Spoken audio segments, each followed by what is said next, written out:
Assalamualaikum warahmatullahi wabarakatuh. Nama saya Haji dan Zikir Zulfi, nomor absen 34 dari kelas 9D.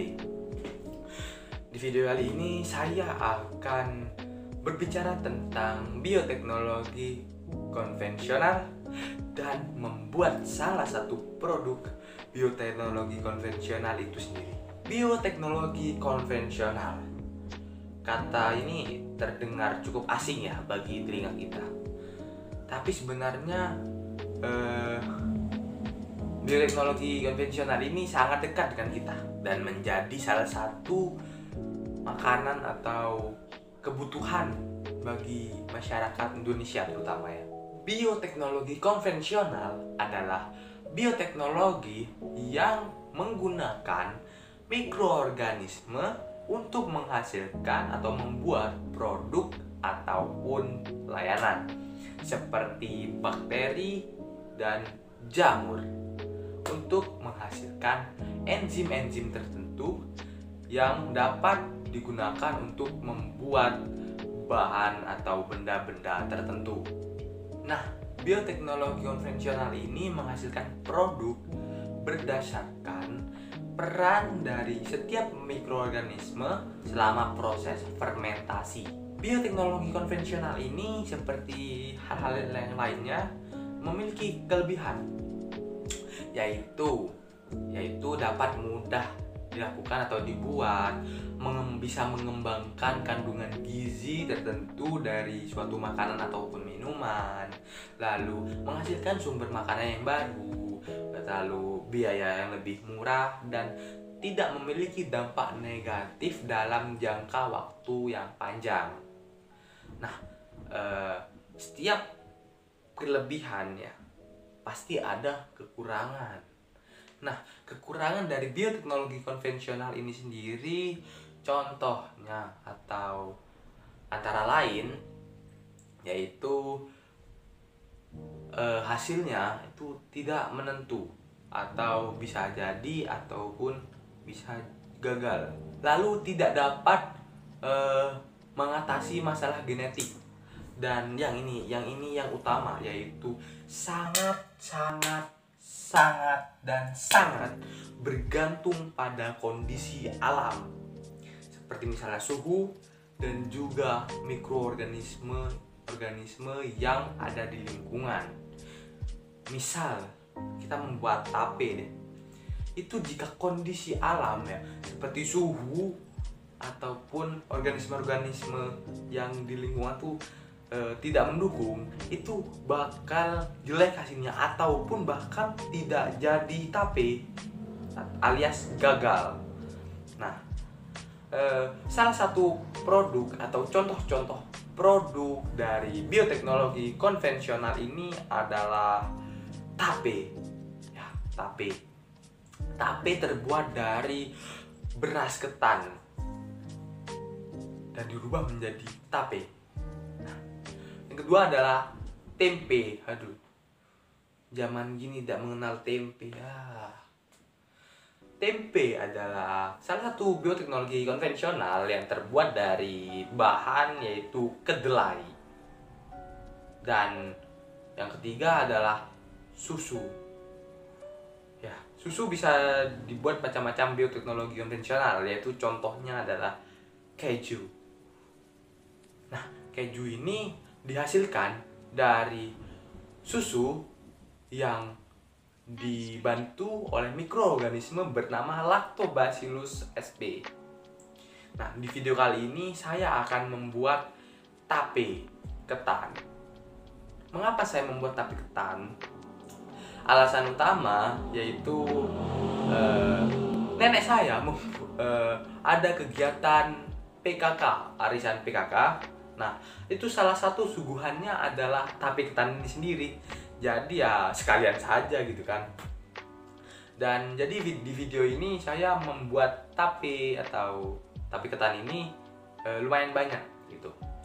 Nah, tape ketan ini memanfaatkan mikroorganisme yang ada pada ragi tape. Nah, salah satu mikroorganisme yang berperan yaitu Hamir Saccharomyces cerevisiae. Dan selain itu, ada juga bakteri-bakteri dan jamur yang berperan, seperti jamur Aspergillus sp.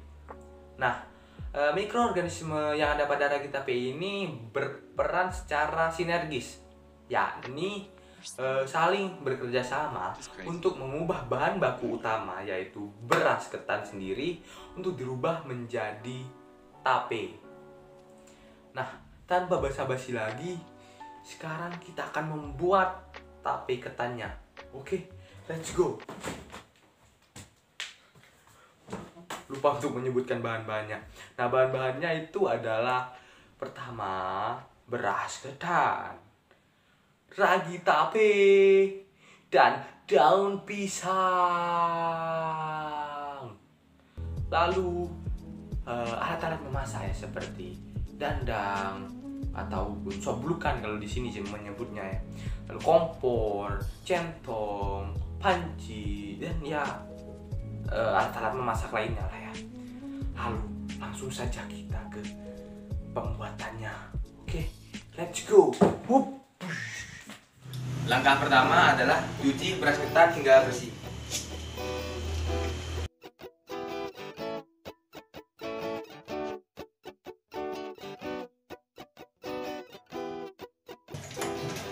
Lalu kita tunggu hingga 2 jam.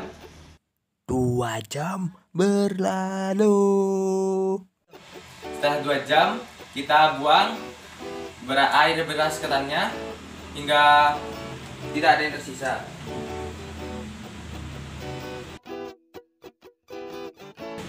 Lalu kita beri pewarna makanan sesuai selera. Di sini saya memakai warna hijau.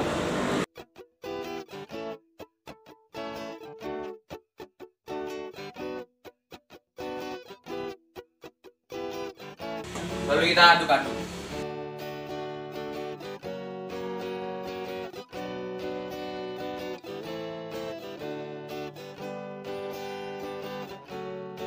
Setelah itu kita masukkan ke dalam dandang yang sudah panas.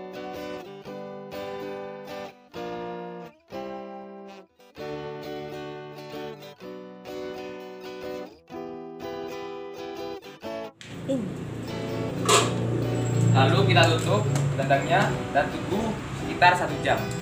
1 jam kemudian. Setelah terasa sudah 1 jam, kita matikan kompornya, dibuka tutupnya, dan kita pindahkan beras ketannya ke dalam tempe. Di sini saya menggunakan tempe dan penutup alasnya daun pisang.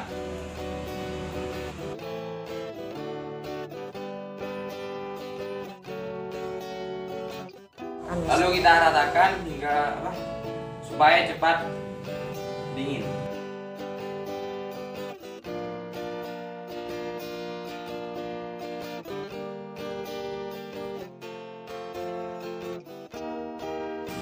Lalu jika sudah, kita tunggu sampai benar-benar dingin, lalu kita beri raginya. 5 jam berlalu.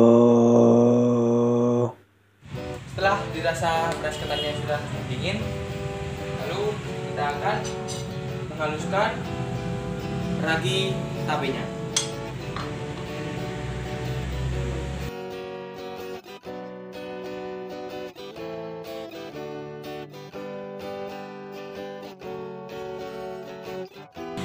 Setelah dirasa raginya sudah cukup halus, kita ambil wadah panci yang sudah diberi daun pisang. Lalu kita taburi raginya ke beras ketan tadi.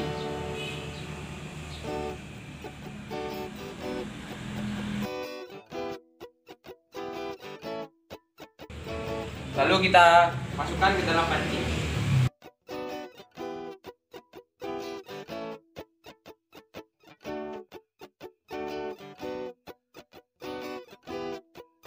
Lalu tutupi atasnya hingga kedap udara dengan daun pisang.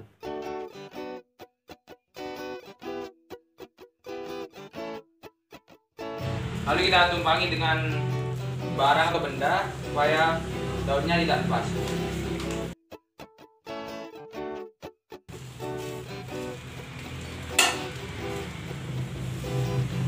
Lalu kita tutup dan kita tunggu selama 3 hari ke depan. 3 hari berlalu. Setelah 3 hari kita buka tutupnya dan keluarkan, lalu buka daun pisangnya.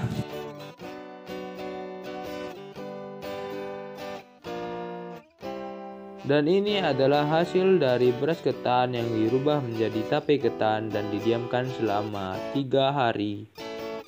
Dan untuk wadahnya sendiri saya taruh tape ketan ini di cup kecil agar mudah dimakan dan dibawa.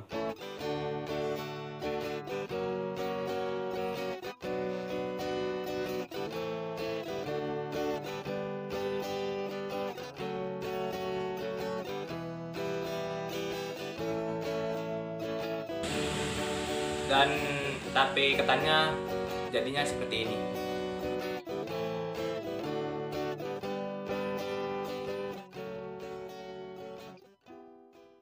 Halo, kembali lagi ya kan dengan saya gitu ya.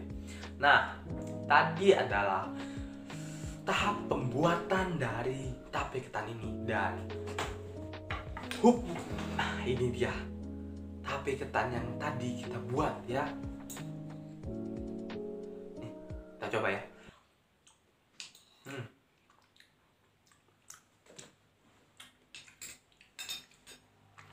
Tape ketan ini memiliki tekstur yang lembut ya, tidak seperti ketan yang sebelumnya gitu, yang belum jadi, dan memiliki rasa manis dan agak-agak masam gitu, dan seger banget gitu. Dan nah, jika menurut tante saya itu rasanya seperti ini.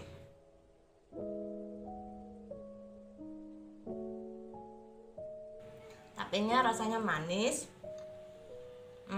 segar, masih tingkat kematangannya sudah pas, enak sekali, segar, rasanya cocok sekali untuk dimakan pada saat cuaca sangat panas, apalagi nanti ditaruh di lemari pendingin. Itu tadi adalah pendapat atau rasa dari menurut tante saya.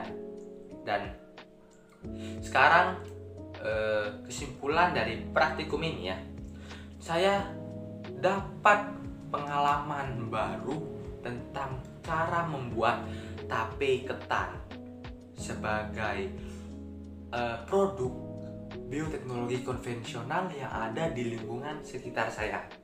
Karena sebelum-sebelumnya saya tidak pernah membuat tape ketan ini, saya hanya memakannya saja gitu jika dapat tahlilan atau kenduren gitu.